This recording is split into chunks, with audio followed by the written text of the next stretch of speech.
मेरी नई नई शादी हुई थी। मैं अपने ससुराल में बहुत ही ज़्यादा खुश थी क्योंकि मेरी शादी मेरे मनपसंद लड़के के साथ हुई थी। मेरी शादी बहुत ही जल्दबाजी में हुई थी, जिसकी वजह से शादी में परिवार के कुछ चंद लोग ही शामिल थे। परिवार में सबसे खास मेरी मौसी थी, जिससे मैं अपनी दिल की हर बात शेयर किया करती थी। लेकिन शादी के कुछ दिन पहले ही मौसी किसी काम से दूसरे शहर चली गई थी, जिसकी वजह से वह मेरी शादी में शामिल ना हो पाई थी। जब मैं अपने ससुराल गई तो वहाँ पर मैंने अपनी मौसी को मिलने के लिए घर पर बुलाया था। मौसी दिखने में बेहद ही सुंदर थी, लेकिन वह एक विधवा औरत थी। जब मौसी मेरे ससुराल मुझसे मिलने के लिए आई तो मेरे ससुर अक्सर उन्हें छुप छुप कर देखा करते थे। मैंने कई बार यह बात नोट भी की थी कि वह अक्सर दोनों ही चुपके चुपके बात भी किया करते थे, लेकिन मैं अपना वहम समझकर इन बातों को इग्नोर कर दिया करती थी। लेकिन एक रात मैं अपने पति के लिए दूध लेने के लिए किचन में गई थी। तभी मैंने देखा कि मौसी मेरे ससुर के कमरे की तरफ जा रही थी। मैंने तभी मौसी को ससुर के पास जाने से मना भी किया। मैंने उन्हें कहा कि इस वक्त ससुर को डिस्टर्ब ना करे, लेकिन मौसी मुझ पर बहुत ही ज़्यादा गुस्सा होने लगी थी। मौसी बार बार ससुर के साथ सोने की जिद किया करती थी। मैंने कई बार मौसी को समझाया भी था, लेकिन मौसी मेरी बात को मानती ही नहीं थी। जब वह कमरे में चली जाती तो घंटे घंटे भर मौसी की चिल्लाने की आवाज़ें आती। मौसी बार बार कहती कि मुझसे अब बर्दाश्त नहीं हो रहा।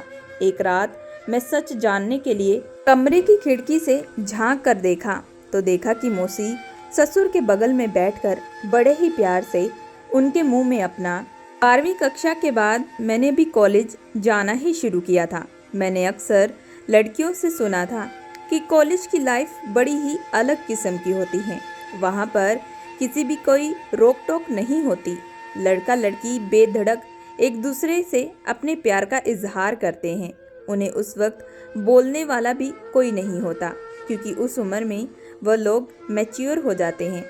12वीं के एग्ज़ाम देने के बाद मैं बहुत ही ज़्यादा एक्साइट थी कॉलेज जाने के लिए। दिखने में बेहद ही हसीन थी, जिसकी वजह से हर लड़का मुझे हासिल करना चाहता था, लेकिन कोई भी लड़का मेरे टाइप का बिल्कुल भी नहीं था। मेरा कॉलेज मेरे घर से कुछ ही दूरी पर ही था, जहाँ से मुझे आने जाने में 2 घंटा लग जाया करता था। मैं एक मिडिल क्लास फैमिली से बिलोंग करती थी। मेरी उम्र उस वक्त 22 साल थी। मेरे घर पर मुझे प्यार से शबनम बुलाया करते थे। मैं अपने माता पिता की इकलौती बेटी थी। आज मैं बड़ी ही बेसब्री से कॉलेज जाने के लिए बेताब हो रही थी। आज मेरा कॉलेज का पहला दिन था। किसी भी हाल में कॉलेज लेट बिल्कुल भी नहीं होना चाहती थी, लेकिन जैसे ही मैं घर से बाहर निकली तो बहुत तेज की बारिश शुरू हो चुकी थी। मम्मी पापा ने मुझे कॉलेज जाने से मना भी किया था, लेकिन मैंने उनकी बातों को इग्नोर कर दिया और चुपचाप घर से कॉलेज जाने के लिए रवाना हो चुकी थी। रास्ते में मुझे ऑटो रिक्शा करके कॉलेज जाने के लिए रवाना हुई, लेकिन रास्ते में ऑटो भी एक गड्ढे में फंस चुका था, क्योंकि बाहर बहुत तेज बारिश हो रही थी, जिसकी वजह से मुझे अब पैदल ही कॉलेज जाना पड़ा।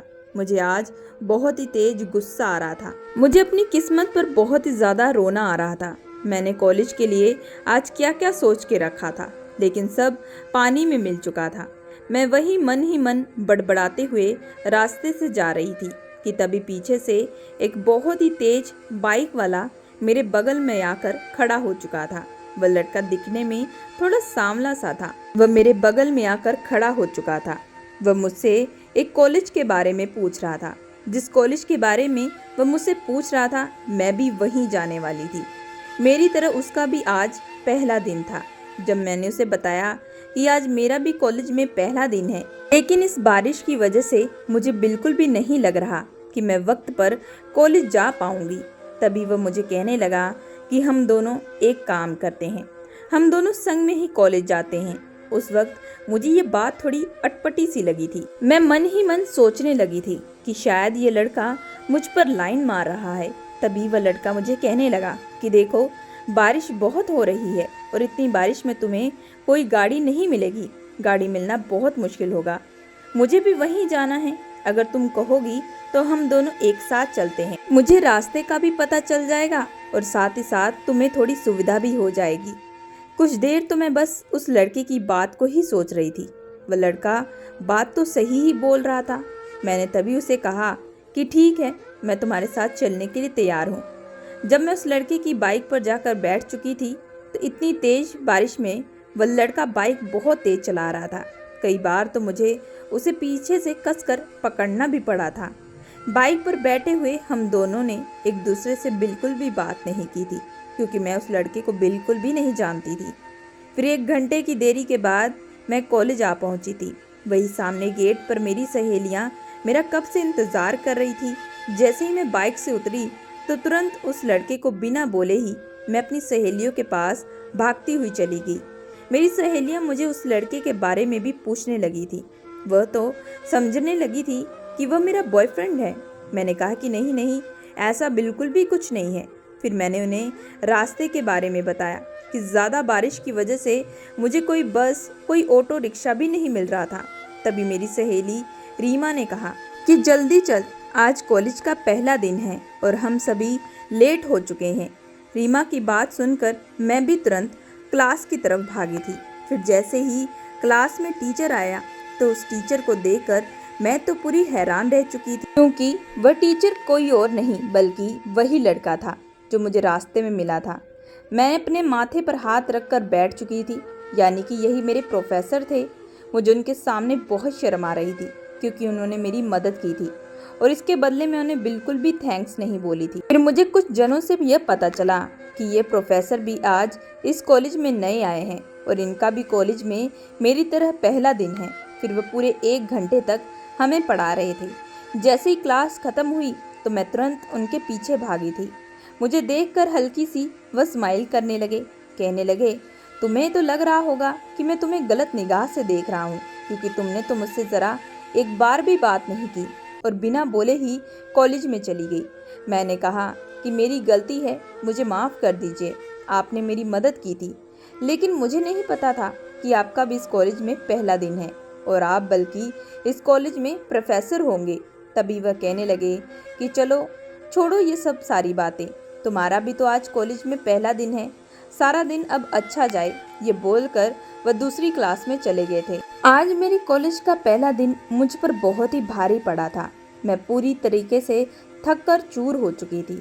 शाम को जैसे ही मैं घर वापस गई तो तुरंत अपने कमरे में जाकर गहरी नींद सो चुकी थी। दूसरे दिन जैसे ही मैं कॉलेज जाने के लिए फिर से रवाना हुई, तभी जब मैं बस स्टैंड पर खड़ी थी, बस का इंतज़ार कर रही थी, तभी मुझे मेरे प्रोफेसर बाइक पर नजर आए। वह अचानक ही मेरे सामने आकर खड़े हो चुके थे और मुझे कहने लगे, तुम चाहो तो मैं तुम्हें कॉलेज छोड़ सकता हूँ, एक ही तो हमारा रास्ता है। उनकी बात सुनते ही मेरे चेहरे पर हल्की सी मुस्कुराहट आ गई थी। मैंने तभी उन्हें हामी भरी और तुरंत उनकी बाइक पर जाकर बैठ चुकी थी। आज सर मुझसे मेरे बारे में पूछ रहे थे। मैंने भी उन्हें अपने नाम बताया, सब कुछ बताया। फिर 1 घंटे के सफ़र में हम दोनों के बीच काफ़ी बातचीत हुई थी। तभी मुझे मेरे सर का नाम विहान पता चला। मैंने विहान सर को कहा कि आप मुझे कॉलेज से कुछ ही दूरी पर छोड़ दें, क्योंकि लड़कियां अगर आज मुझे आपके साथ देखेंगी तो गलत मतलब निकाल सकती हैं। तभी सर मुझे कहने लगे कि शबाना, तुम आज के वक्त इन सब बातों की तरफ ध्यान देती हो, दुनिया कितनी आगे बढ़ चुकी है। मैंने कहा कि सर, आपके बारे में तो कोई कुछ नहीं कहेगा, लेकिन मुझे ही लोग गलत निगाहों से देख सकते हैं। तभी सर कहने लगे कि जैसा तुम ठीक कहो, मैं वैसा ही करूँगा। फिर कॉलेज से कुछ ही दूरी पर उन्होंने मुझे छोड़ दिया था। जब भी वह क्लास में आते तो मैं उनके सामने अनजान बनने का नाटक किया करती थी, लेकिन जब मैं देखती तो वह मेरे चेहरे पर हल्की सी मुस्कुराहट आ जाती। धीरे धीरे मैं और विहान सर एक दूसरे से काफ़ी क्लोज हो चुके थे, क्योंकि हम दोनों का रास्ता एक ही था। जैसे जैसे वक्त बीतता जा रहा था, मेरी और विहान सर की नज़दीकियाँ भी बढ़ती जा रही थी। अब मुझे मन ही मन विहान सर पसंद आने लगे थे, लेकिन मैंने कभी भी उनसे इस बारे में शेयर नहीं किया। मैंने अपने घर में सिर्फ अपनी मौसी को ही इस बारे में बताया था। मौसी तो मुझे कहा करती थी कि तू एक बार अपने सर से बात करके तो देख, लेकिन मुझे डर लगता था कहीं सर की लाइफ में कोई और लड़की हुई तब मैं क्या करूँगी। लेकिन मौसी के बहुत बार समझाने पर भी मुझ में कभी हिम्मत नहीं हुई। इसी तरीके से साल बीत रहा था। विहान सर भी मुझे अपनी लाइफ के बारे में हर चीज़ बता चुके थे, लेकिन कभी भी उन्होंने कोई लड़की का जिक्र नहीं किया था। पता नहीं वह मुझे पसंद करते भी हैं या नहीं, इस बारे में भी मुझे कुछ भी मालूम नहीं था। अक्सर हम लोग वीकेंड के दिन बाहर घूमने भी जाया करते थे, लेकिन कॉलेज में हमने किसी के सामने भी अपनी दोस्ती का जिक्र बिल्कुल भी नहीं किया था। हम दोनों ही सबके सामने अनजान बन जाते थे। इसी तरीके से अब मेरा कॉलेज भी कंप्लीट होने वाला था। तभी एक दिन हम दोनों रास्ते से कॉलेज की तरफ जा रहे थे। आज मेरा कॉलेज में आखिरी दिन था। मैं चुपचाप बाइक पर बैठी हुई थी। सर मुझसे कुछ न कुछ बात कर रहे थे, लेकिन मुझे अंदर ही अंदर चिंता सता रही थी कि तभी अचानक विहान सर ने गाड़ी को साइड में रोका और तभी मुझे कहने लगे कि शबाना, मैं तुमसे मोहब्बत करने लगा हूँ। मुझे पता है कि तुम्हारा आज कॉलेज में आखिरी दिन है और कहीं ना कहीं तुम उसी की चिंता में हो। जब सर ने यह बात कही तो मैं खुशी के मारे झूम उठी थी। मेरी तो कोई खुशी का ठिकाना ही नहीं था। तभी सर मेरा हाथ पकड़कर कहने लगे कि मैंने इतने वक्त से तुम्हें कभी नहीं बोला, क्योंकि मैं चाहता था कि तुम्हारी पढ़ाई कंप्लीट हो जाए, क्योंकि अगर मैं ये प्यार मोहब्बत तुमसे पहले कर बैठता तो तुम्हारी कहीं ना कहीं अपनी पढ़ाई से भी ध्यान भी उठ सकता था। मेरे मन में विहान सर के लिए अब इज्जत और ज़्यादा बढ़ चुकी थी। उन्हें मेरी कितनी चिंता थी। तभी विहान सर मुझे कहने लगे कि मैं आज तक किसी भी लड़की की तरफ नज़र उठाकर भी नहीं देखा हूँ और मैं कोई ये गर्लफ्रेंड बॉयफ्रेंड वाला रिश्ता नहीं बनाना चाहता हूँ। मैं तुम्हें अपनी पत्नी बनाना चाहता हूँ। क्या तुम मुझसे शादी करना पसंद करोगी? मुझे बिल्कुल भी अंदाज़ा नहीं था कि इतना जल्दी सब कुछ हो जाएगा। तभी मैंने सर को हाँ में जवाब दिया। विहान सर कहने लगे कि आज शाम ही वह घर पर आएंगे और रिश्ते की बात करेंगे। मैं बड़ी ही खुश थी। कॉलेज ख़त्म होने के बाद मैं तुरंत वापस घर गई। मैं शाम का इंतज़ार कर रही थी। घर पर मैंने मम्मी को पहले बता दिया था। जैसे ही विहान और उनके पिताजी घर आए तो उन्होंने मेरे माता पिता का दिल जीत लिया था। मेरे पिताजी ने तो खुशी खुशी इस रिश्ते के लिए हाँ कर दी, लेकिन वहाँ सर ने कहा कि उन्हें ये शादी जल्द करनी है और बड़ी ही सादगी के साथ वह शादी करना चाहते हैं। फिर पंडित जी को बुलाकर दूसरे दिन का मुहूर्त निकाला गया था। मैं जब ये बात अपनी मौसी को बताई तो मौसी भी ये बात सुनकर बहुत ही ज़्यादा खुश हुई थी। मौसी अक्सर मुझे कहा करती थी कि नसीब वालों को ही उनकी मोहब्बत मिलती है, लेकिन जब मैंने मौसी को कहा कि तुम भी कल शादी में शामिल होना, मुझे बहुत खुशी होगी, तभी मौसी कहने लगी कि वह किसी काम से दूसरे शहर आई हुई हैं, जिसकी वजह से वह अभी मुझसे मिल नहीं पाएंगी। तुम चिंता मत करो, मैं तुम्हारी शादी के बाद तुमसे ससुराल मिलने के लिए आया करूँगी। मुझे भी मेरी मौसी की बात ठीक ही लगी थी। अब मुझे ज़्यादा से ज़्यादा अपनी शादी पर ध्यान देना चाहिए था। घर को पूरे तरीके से फूलों से सजाया गया था।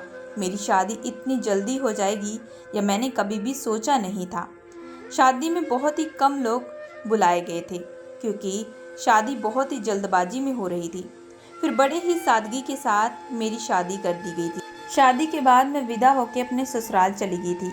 ससुराल में मेरा स्वागत बहुत अच्छे तरीके से किया गया था। अब मैं विहान सर को विहान नहीं कहा करती थी, क्योंकि वह मेरे पति हो चुके थे। मैं कमरे में बैठी बड़ी ही बेताबी से अपने पति विहान का इंतज़ार कर रही थी। विहान जब कमरे में आए तो उन्हें देखकर मेरे दिलों की धड़कनें बढ़ने लगी थी। मेरे माथे से पसीने छूटने लगे थे। उन्होंने कमरे में आते ही मेरे हाथ को थाम लिया था और मुझसे अपने प्यार का इजहार करने लगे थे। वह मुझे कहने लगे कि मैं पहले दिन से ही तुम्हें चाहने लगा था। विहान जब भी अपने प्यार का इजहार मुझसे करते तो मेरे चेहरे की जो खूबसूरती थी वह और ज़्यादा खिलने लगती थी। कुछ देर बाद करने के बाद विहान ने मुझ पर प्यार लुटाना शुरू कर दिया था। सच में उनका प्यार कुछ अलग ही किस्म का था, जिसमें थोड़ा दर्द तो था, लेकिन मोहब्बत जो थी वह बहुत ही ज़्यादा बेपनाह थी। उनकी बेपनाह मोहब्बत देखकर मैं तो उन पर पूरी फिदा हो चुकी थी। उन्होंने मुझसे बार बार यही वादा किया कि वह ज़िंदगी भर मेरे साथ रहेंगे और हमेशा इस रिश्ते को बखूबी से निभाएंगे। दूसरे दिन मैं जल्दी सुबह उठ चुकी थी, क्योंकि ना तो मेरी सास थी और ना ही मेरी ननंद, सिर्फ मेरे ससुर ही थे और मुझे अपना बहू होने का फ़र्ज़ भी निभाना था। मैं तुरंत नहा धोकर किचन में गई। किचन में जाकर मैंने खाने में कुछ मीठा बनाया था और उसके बाद नाश्ता बनाकर तैयार कर दिया। नाश्ता फिर मैं बाद में डाइनिंग टेबल पर लाकर रख दी। जैसे ही मैं पलटी तभी विहान मुझे पीछे से आकर पकड़ लिए थे। मैंने तभी शर्माते हुए कहा कि विहान, मुझे छोड़ दो, पिताजी भी इसी घर में हैं, आप थोड़ी शर्म तो करें। अगर वह हम दोनों को इस हालत में देख लेंगे तो फिर क्या सोचेंगे। अभी मैं विहान से ये सारी बातें ही कर रही थी कि तभी अचानक पीछे से मेरे ससुर चलते हुए आए। मैं और विहान तुरंत एक दूसरे से अलग हो गए थे। मुझे तो उस वक्त बहुत ही ज़्यादा शर्म आ रही थी। फिर हम सब ने मिलकर नाश्ता किया था। नाश्ता करने के बाद विहान कॉलेज जाने के लिए रवाना हो चुके थे। वो मुझे कहने लगे कि अब से तो उन्हें अकेले ही कॉलेज जाना है। मैंने कहा कि अब से आप दूसरी क्लास के बच्चों को पढ़ाया करना और मैं आज से घर संभालूंगी। विहान के जाने के बाद मैं घर को अच्छे से साफ की और उसके बाद दोपहर का खाना बनाकर तैयार कर दिया और अपने ससुर को भी दे दिया। ससुर ज़्यादातर अपने कमरे में ही रहा करते थे। मेरी और ससुर की बहुत ही कम बातचीत हुआ करती थी। विहान ने मुझे अक्सर उनके बारे में बताया था कि उसके पिताजी थोड़े कुछ अलग किस्म के हैं। जब से माँ गुजरी थी, उनके जाने के बाद वह ज़्यादातर बात नहीं करते। वह ज़्यादातर अकेले कमरे में रहते हैं। इसी वजह से जब भी तुम घर पर रहना तो उन्हें बिल्कुल भी डिस्टर्ब मत करना। अपने पति की बताई हुई बातों से मुझे भी यही लगा कि शायद मेरी सास गुजर जाने के बाद वह ऐसे हो गए हैं। थकार कर मैं भी अपने कमरे में आ गई और अपनी मौसी को फ़ोन लगाया।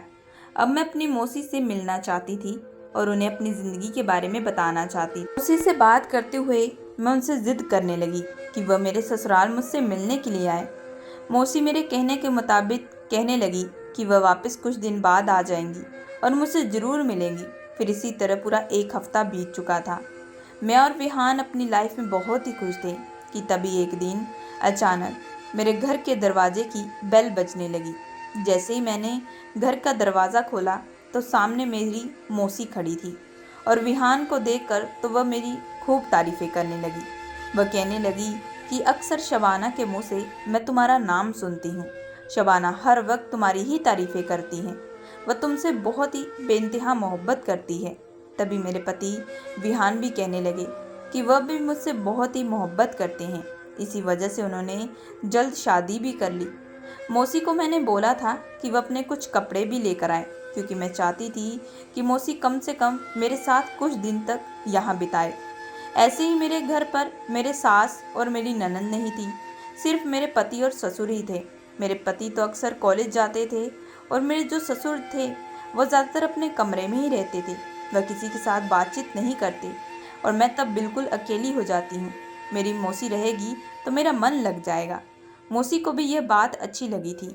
मौसी का कमरा मेरे कमरे से कुछ ही दूरी पर था। मैं और मौसी डाइनिंग टेबल पर बैठकर नाश्ता कर रहे थे कि तभी अचानक मेरे ससुर बगल में आकर खड़े हो चुके थे। मैंने उन्हें तुरंत नाश्ता सर्व किया, लेकिन वह तो मेरी मौसी को ही गौर से देख रहे थे। वो कोई गहरी सोच में डूब चुके थे। मैं उन्हें बार बार बुला रही थी, लेकिन वह मेरी तरफ तो बिल्कुल भी ध्यान ही नहीं दे रहे थे। दूसरी तरफ जब मैंने मौसी की तरफ देखा तो मौसी भी उन्हें गहरी आंखों से देख रही थी, मानो ऐसा लग रहा हो कि दोनों एक दूसरे को जानते हो और कई सदियों बाद एक दूसरे से मुलाकात हुई हो। तभी मैंने अपने ससुर से कहा, ये मेरी मौसी है जो शादी के वक्त मेरे पास नहीं आ पाई थी। यह मेरे साथ अब कुछ दिन यहीं रहेगी। मेरी बात सुनकर ससुर तुरंत अपने कमरे में चले गए। मुझे उनका ये रवैया कुछ ठीक ना लगा। मुझे समझ में नहीं आया कि ससुर को आखिर हुआ क्या है। पहले मुझे लगा कि शायद मैं ससुर को नहीं बताई, इसी वजह से वह मौसी के आने पर गुस्सा हो गए हैं। मौसी के आने से मैंने इस बारे में विहान से भी बात की थी। विहान कहने लगे कि नहीं नहीं, ऐसी कोई बात नहीं है, वह थोड़े परेशान होंगे, लेकिन तुम उन्हें उनके हाल पर छोड़ दो। तुम उन्हें बिल्कुल भी डिस्टर्ब मत करना।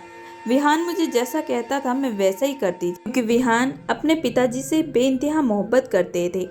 अपने पति की बातों को मैंने सराखों पर रखा था। उसके बाद मैं मौसी को अपने साथ कमरे में ले गई। कमरे में जाते ही मौसी मुझसे मेरे ससुर के बारे में पूछ रही थी।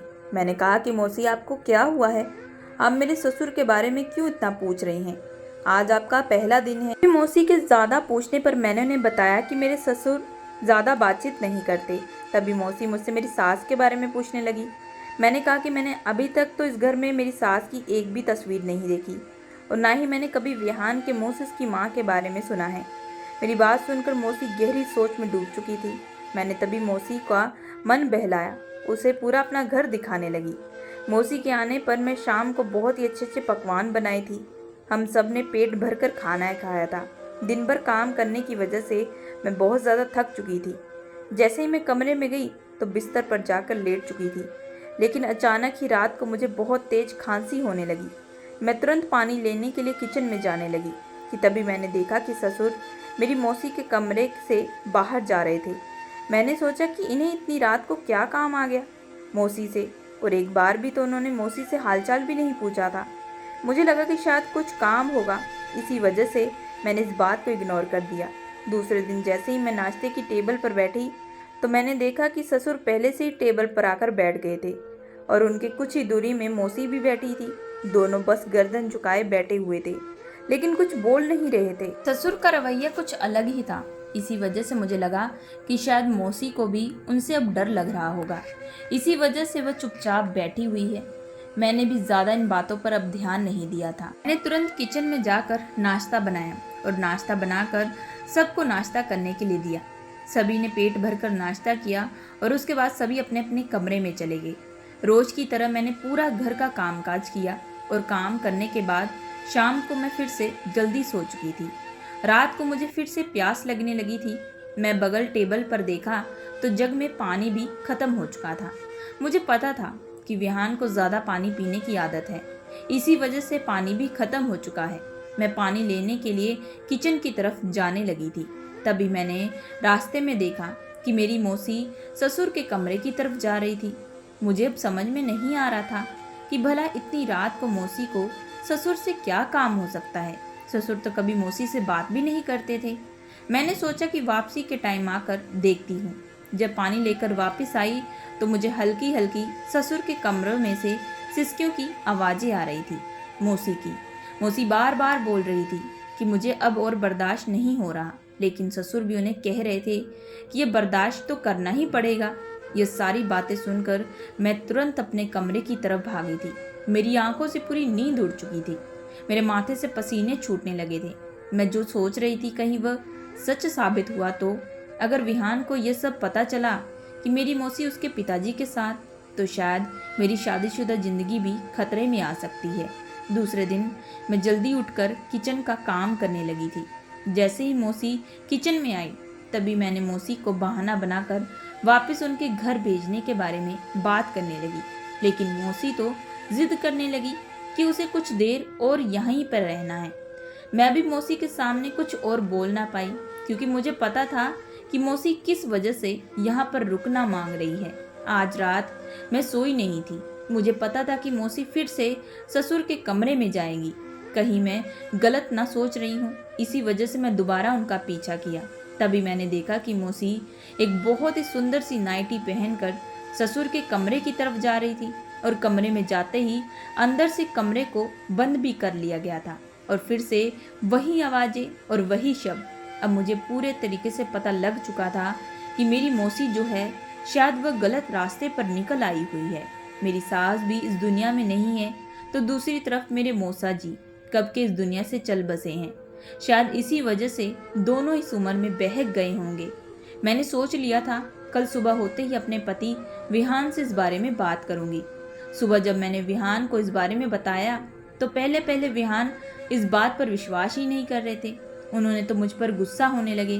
वह कहने लगे, तुम्हारी कोई गलतफहमी होगी, शायद तुम नींद में होगी। मैंने कहा कि नहीं नहीं, अगर आपको विश्वास ना होता हो तो आज की रात आप खुद अपनी आंखों से देख लीजिए। मुझे अंदर ही अंदर अब डर भी लग रहा था, कहीं मैं गलत साबित हो गई तो विहान मुझ पर बहुत ज़्यादा गुस्सा होंगे, क्योंकि वह अपने पिताजी से बेइंतहा मोहब्बत करते थे। फिर दिन भर का काम खत्म करने के बाद हम दोनों पति पत्नी रात का इंतज़ार कर रहे थे। जैसे ही रात के 1 बजे तो मौसी के कमरे का दरवाज़ा हम छुप कर देखने लगे थे। मौसी भी दबे पांव ससुर के कमरे की तरफ जा रही थी। मेरे पति यह देखकर तो पूरा हैरान रह चुके थे। तभी हम लोग धीरे धीरे कमरे की तरफ बढ़े। कमरे को अंदर से लॉक कर दिया गया था, लेकिन आपस में वह क्या बात कर रहे थे आज हमें बिल्कुल भी कुछ सुनाई नहीं दे रहा था। विहान के पास उस कमरे की एक डुप्लीकेट चाबी थी। उसने बाहर से जैसे ही कमरे को खोला तो अंदर का नज़ारा देखकर दोनों चौंक गए थे। मेरी मौसी ससुर के गले लगकर खूब रो रही थी, लेकिन जैसे ही उन दोनों ने हमें देखा, दोनों एक दूसरे से तुरंत अलग हो चुके थे। विहान तो अपने पिताजी पर गुस्सा करने लगा था और मैं अपनी मौसी पर। तभी विहान के पिताजी कहने लगे कि वह शबाना की मौसी को बहुत पहले से जानते हैं, लेकिन उन्हें नहीं पता था कि सावित्री शबाना की ही मौसी है। मेरी मौसी का नाम सावित्री था। तभी मेरे ससुर कहने लगे कि सावित्री को मैं स्कूल टाइम से बहुत ही चाहता हूँ। मैंने कई बार इससे अपने प्यार का भी इजहार किया था, लेकिन इसने मेरे प्यार को ठुकरा कर किसी और आदमी से शादी कर ली थी। मैं इसे बचपन से चाहता था, इसे मैं भुला नहीं पाया। इसी वजह से मैंने उसके बाद कभी शादी भी नहीं की थी। यह बात सुनकर मेरा पति अपने पिताजी की तरफ देखने लगा। तभी मेरे ससुर कहने लगे कि अब तुम सोच रहे होगे कि तुम फिर कहाँ से पैदा हो गए, जब मैं शादी ही नहीं किया। हम दोनों उनकी तरफ गहरी निगाहों से देख रहे थे, लेकिन तभी ससुर ने बताया कि विहान उनका खून नहीं है। एक रात वह रास्ते से गुजर रहे थे कि तभी एक औरत रास्ते पर जख्मी हालत पर मिली। उसकी गोद में एक नन्हा सा बच्चा था और वह नन्हा सा बच्चा विहान ही था। मेरे ससुर ने उस औरत को अस्पताल पहुंचाया, लेकिन वह उसे बचा ना पाए। उसके बाद ससुर विहान को घर ले आए और उन्होंने उसे पाल पोस कर बड़ा किया, अपना नाम दिया और कभी भी आज तक यह ना बताया कि उसकी माँ कौन थी। विहान ने जब यह सुना तो उसकी आंखों से आंसू आने लगे, लेकिन वह अपने पिताजी का हाथ पकड़कर कहने लगा, आपने मुझे सगे पिताजी से भी बढ़कर प्यार दिया है, लेकिन ये सावित्री मौसी का क्या माजरा है, वो आप मुझे सही ढंग से बताएं।